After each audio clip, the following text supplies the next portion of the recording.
dimaksud dengan panduman congkrah padaringan bubrah. Ini orang Jawa ya, biasanya kata-katanya seperti itu. Nah, itu maksudnya begini. Apabila ada pemberian, ada hadiah, ada sedekah, kadang itu menjadikan masalah kalau dalam yang menerima itu merasa dirugikan. Semestinya tidak ada yang dirugikan, semestinya semuanya untung. Cuman seseorang kadang kurang bersyukur. Contohnya seperti ini. Misal saya ini punya uang, rezeki banyak. Kalian saya satu orang tak kasih 100.000 misalnya, 100.000 semua saya kasih 100.000. Besar kecil 100.000. Tapi salah satu dari kalian, salah satu si A misalnya yang di sana, tak kasih 1 juta. Dari sekian orang itu ada yang tetap bersyukur, menerima 100.000 tetap bersyukur. Aku bersyukur karena saat itu saya tidak punya uang, tapi saya dapat sedekah pemberian 100.000, saya bersyukur. Tapi ada kalanya orang yang iri. Kenapa aku dikasih 100.000? Semua dikasih. Kenapa orang tadi dikasih 1 juta? Enggak dibagi rata. Kenapa saya dikasih 100.000, dia dikasih 1 juta? Dia merasa iri. Itulah yang merasa dia tidak mensyukuri kenikmatan. Kalau dipikir-pikir, baiknya bagaimana? Ya kalau punya uang tidak dibagikan. Kadang dibagikan menjadikan masalah kalau pembagiannya dianggap tidak rata. Padahal semestinya, misalnya ini kelompok yang akur, rukun, kebiasaannya rukun, akur rukun. Tapi setelah ada pembagian yang dianggap tidak rata, tidak, soalnya ini 100 tadi ada yang 1 juta. Nah, itu menjadikan masalah, terus akhirnya congkak, dalam arti congkrah, bubar, dari kelompok itu bubar. Jadi karena rasa iri itu tadi. Makanya di dalam bahasa Jawa, orang Jawa itu di dalam kehidupan kalau bisa itu jangan, kalau orang Jawa bilang jangan iri, jangan meri karo sugihe tangga. Jangan iri dengan keberadaan orang lain, tetangga dan semuanya, jangan. Jadi syukuri apa yang ada. Yang belum ada jangan dipikirkan. Yang dipikir itu yang ada, itulah yang disyukuri. Aturannya agama itu seperti itu. Makanya kadang-kadang seseorang misalkan membagikan suatu hadiah atau memberi semua 100 ribuan, salah satu dikasih 1 juta, mungkin yang membagikan tadi berpikir orang tersebut membutuhkan.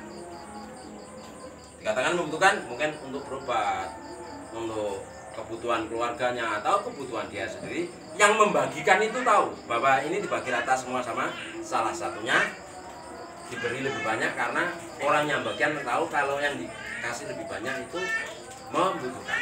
Jadi intinya seperti itu. Nah, yang ditanyakan tadi kurang lebihnya seperti itu. Kadang pemberian menjadikan masalah. Kalau dipikir-pikir, ya nggak usah diberi. Misalnya kita punya kelompok, punya kaum, saya membagikan sesuatu tidak rata. Sama, ada salah satu dikasih menonjol lebih, dia merasa iri, dia dikasih banyak, ya dia merasa iri. Itulah menjadikan penyakit hati namanya. Penyakit untuk dirinya sendiri. Makanya di dalam kehidupan beragama itu sebaiknya mensyukuri nikmat. Syukuri apa yang ada, jangan berpikir ke depan yang belum ada. Intinya seperti itu. Pertanyaan kedua, apa yang dimaksud gegudan meres arto? Ini yang dimaksud begini, memperkecil keadaan, memperkecil sebutan saja. Contoh, hal seperti ini apakah baik? Baik kalau dengan orang yang setara. Kalau tidak setara jangan. Contoh seperti ini. Saat ini, bukan saat ini, sudah lama lah. Orang kan kadang memperkecilkan atau memperkecilkan uang. Misalkan begini, ya aku sering mendengar sih. Misalkan orang ini menjualkan sesuatu barang, terus dikasih upah, kasih 2 juta misalkan, 2.000 tok, 2 juta dikatakan 2.000, kan sering. 2 juta dikatakan 2.000 sering, 1 juta dikatakan 1.000 sering. Sering tak? Mesti kalian sering mendengar tak? Orang-orang bilang, ini harganya berapa? 5.000, maksudnya 5 juta. Kadang 1.000, maksudnya 1 juta. Kadang 2.000, nah itu memperkecil uang. Hal seperti itu baik kalau dia setara. Kalau tidak setara, kadang membuat kecil hati seseorang. Itulah yang tidak baik. Contohnya, orang yang berbicara seperti itu, misalkan uang 1 juta dikatakan 1.000, 1 juta dikatakan 1.000, dia bilang misalkan punya uang 5 juta, dia berkata uangnya cuma 5.000, berarti dia merasa uang segitu kecil, 5 juta itu kecil. Sama dia bilang, saya punya uang cuma 1.000, maksudnya uangnya dia cuma 1 juta, tapi dia berkata 1.000, itu pun dia merasa meremehkan uang atau uang kecil. Kalau berbicara dengan setara itu tidak apa-apa, baik kalau dengan setara, tapi kalau yang di bawahnya jangan. Contoh saja, mungkin saya atau kalian naik mobil, mungkin saya punya uang 5.000, 10.000 nggak tak taruh dompet, mungkin tak taruh sorok untuk di jalan, untuk orang misalkan meminta-minta pengemis di jalan, atau mungkin juru parkir 1.000, 2.000 buat parkir. Kan kadang kita ngasih juru parkir 1.000, kadang 2.000, kadang 5.000. Kalau mobil mungkin 5.000 bisa aja 10.000 dan lain-lain. Mungkin bagi kita yang mampu, uang 1.000 rupiah, 2.000 rupiah, 5.000 rupiah itu memang tidak berarti sama sekali. Tapi ingat, di dalam kehidupan itu selalu ada perbedaan. Kalian juga mesti tahu bahwa ada seorang yang menjual makanan hanya 500 rupiah. Terus untungnya berapa? 500 rupiah itu loh. Kadang kan kita beli, atau misalkan kita beli tahu susur atau bakwan atau apa saja, atau rempeyek dan lain-lain, kadang 1.000 rupiah. Kita beli 1.000 rupiah, satunya 1.000 rupiah. Nah, terus dia membuat sehari, membuat adonan, buat untungnya berapa? Kan orang seperti itu orang kasihan. Bukan hanya itu, orang-orang di pinggir jalan yang yang menjajakan jajanannya di dekat-dekat SD, di pinggir-pinggir jalan-jalan dekat SD, anak-anak SD, anak-anak TK, kan nggak mungkin dia menjual jajanan sekali 20.000, 100.000, kan nggak mungkin. Paling 1.000 rupiah, 2.000 rupiah, bahkan kadang 500 rupiah. Entah marneng kecil satu plastik dibungkus kecil-kecil, atau makanan dibungkus cuma 500 rupiah. Nah, uang 500 rupiah bagi dia itu besar. Jadi kata-kata rezeki besar kecil itu tergantung yang menerimanya. Tidak semua seseorang itu dikasih rezeki yang sama. Tidak semua seseorang itu dikasih nasib yang sama.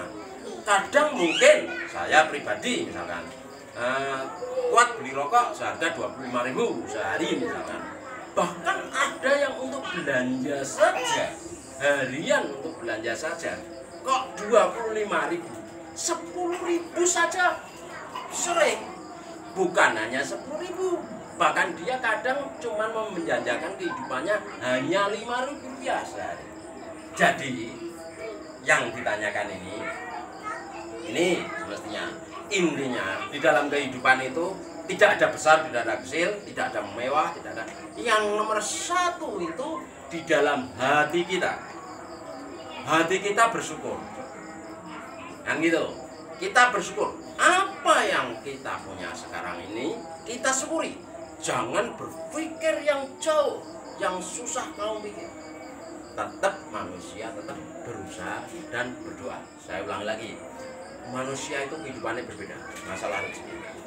Tadi seperti ada yang menjajakan makanan kecil. Nah, saya lihat di pinggir jalan kadang kan ya sedih juga. Seseorang menjajakan makanan hanya 1.000 rupiah, 2.000 rupiah, dia pulang itu bawa untung berapa? Seandainya dia menjual hanya satu kotak, satu embor atau apa, misalkan ya, makanannya 1.000 rupiah, 1.000 rupiah, itu kan uangnya kecil sekali. Lain dengan dealer mobil. Lalu dealer mobil mewah, mobil yang harga ratusan juta, bahkan mungkin ada miliaran, uang itu dia dianggap kecil. Tapi makanya di dalam kehidupan itu Kadang orang yang kaya pun harus paham di dalam kehidupan itu, paham begini, harus merasakan perasaan-perasaan orang yang miskin. Itu penting. Nah, orang yang merasa dirinya kaya itu tidak boleh sombong, dan dia harus mensyukuri nikmat Allah yang dia berikan, rezeki yang dia berikan, kesehatan tubuhnya yang dia berikan, itu pun rezeki dari Allah. Rezeki dari Allah itu banyak. Teman baik, tetangga baik, saudara baik, tidak mesti memakai uang. Rezeki itu bukan berarti kita dapat uang yang banyak, belum tentu. Kita punya saudara yang baik, tetangga yang baik, teman yang baik, hidup rukun dan damai. Walaupun kehidupan keuangannya pas-pasan, itulah rezeki. Jangan terus berpikir kalau rezeki itu selalu uang, enggak. Bahkan kadang orang bergelimang uang, orang kaya sekali, bergelimang uangnya banyak sekali, tapi dia pun merasa rezekinya besar, tapi rezeki kesehatan pun kadang dia berkurang. Kan mesti pernah lihat kalian orang kaya tapi hidupnya penyakitan, pakai selang, pakai ini, pergi-pergi dituntun, dan kan itu kan juga dia bergelimang harta, tapi kadang di dalam kesehatan dia rezekinya kurang. Nah, seperti itu. Sama saja, kadang orang miskin merasa diri miskin, keuangan kurang, tapi sehat, itu pun rezeki. Dikatakan rezeki di sini bukan berarti harta. Harta maksudnya harta kekayaan, uang. Nah, yang dimaksud harta di dalam kehidupan, kesehatan termasuk harta rezeki, anak juga, anak istri juga rezeki, yang kadang setiap orang itu selalu berbeda. Jadi kadang-kadang di dalam kehidupan saling memandang orang lain. Jadi orang lain kadang-kadang lebih baik, kita merasa kurang. Jangan seperti itu. Jadi intinya di dalam kehidupan untuk mensyukuri nikmat Allah itu jangan berpikir yang ke depan. Pikirlah saat sekarang ini. Inilah hidup kita. Jangan kita berpikir lain, apalagi memikirkan orang lain. Orang lain biar dipikir sendiri, kita memikir diri sendiri. Jangan merasa iri dengan kehidupan kiri kanan, kehidupan tetangga, iri dengan kehidupan teman, iri dengan kehidupan saudara-saudara. Jadi jangan sampai merasa iri. Itu yang penting. Nanti merasa bahagia. Itulah hidup damai yang bahagia dan mensyukuri nikmat Allah. Caranya seperti itu. Ya Allah, ya Rabbi, panjenengan kula tangisi, kula nyuwun disakeni, dosa kula nyuwun diampuni. Para santri, putra lan putri, mulai iki sregep ngaji, kanggo samu yen wis mati, yen ditimbali marang Gusti, kabeh manungsa bakale mati, yen wis mati terus dihadusi, diuduni diminyai, dipocong karo kain mori, dijekatin terus disolati, dileboke ning jero jepuri, dikubur ning jero bumi, jero kuburan rasane wedi, sing lawan kabeh padha bali, ora ana sing gelem ngancani, ora ana sing gelem nunggoni, amale kurang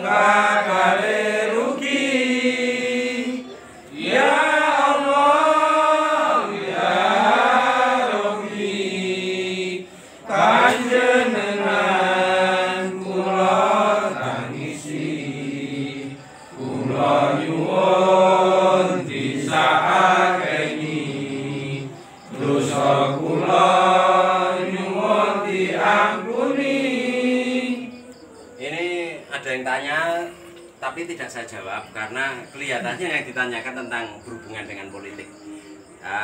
Di sini ngaji tidak ada hubungannya dengan politik. Jadi ya kalau yang tanya dengan berhubungan dengan politik, saya tidak akan saya jawab. Jadi yang tanya, kita ngaji yang umum-umum saja. Yang kita pakai kehidupan sehari-hari, jangan bertanya tentang politik, jangan membicarakan kelompok-kelompok lain, bicaralah dengan kelompok kita sendiri. Dalam arti kita begini, lakukan seperti ini. Tidak perlu kita membicarakan pihak-pihak lain nanti menjadikan permusuhan. Di sini saya sendiri juga inginnya hidup damai. Jadi nanti kalau saya menjawab dan lain-lain masalah politik nanti kan bisa menjadi masalah. Kadang kita berbuat baik, kalau orang nggak cocok pun dipermasalahkan. Apalagi kita berbuat tidak baik. Jadi di sini kalian boleh bertanya, tapi yang kalian tanyakan yang kehidupan sehari-hari tentang agama, tentang Al-Quran, tentang hadis mungkin, atau mungkin tentang apalah yang berhubungan dengan agama atau kebutuhan kehidupan sehari-hari atau bagaimana, intinya seperti itu. Jangan tentang politik, jangan membicarakan orang lain, jangan ngurusi orang lain. Hiduplah untuk menjadi dirinya sendiri. Itulah yang manusia yang kuat. Yang dikatakan kuat itu kuat imannya, tidak terpengaruh dengan yang lain-lain. Nah itu saja. Nah, karena nggak ada pertanyaan lain, saya cukup sekian. Wassalamualaikum warahmatullahi wabarakatuh. Oh iya, masalah mengaji itu tidak mesti di sekolahan, di pondok dan lain, bisa saja di sawah, di hutan, di mana-mana saja itu bisa saja belajar. Belajar itu kepada guru bisa, kepada alam bisa. Istilahnya itu namanya belajar. Belajar itu kapan saja dan di mana saja, tidak mengenal waktu. Bahkan belajar dari si anak lahir sampai meninggal dunia itu setiap manusia diwajibkan belajar biar menjadi orang yang lebih baik. Ya Allah, ya Rabbi, panjenengan kula tangisi, kula nyuwun disakeni, dosa kula nyuwun diampuni.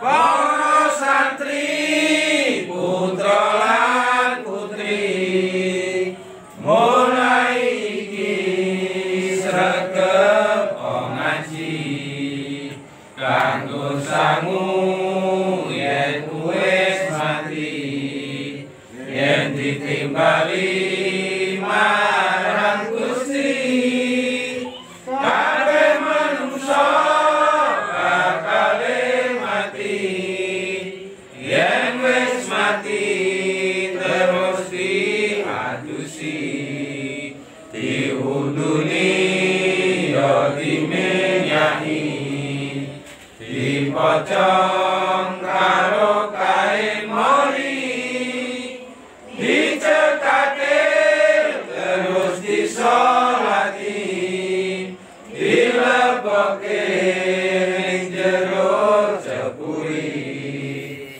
dikubur ning jero bumi, jero kuburan rasane wedi, sing lawan kabeh padha bali, ora ana sing gelem ngancani, ora ana sing gelem nunggoni, amale kurang bakale rugi. Ya Allah, ya Rabbi, panjenengan kula tangisi, kula nyuwun disakeni, dosa kula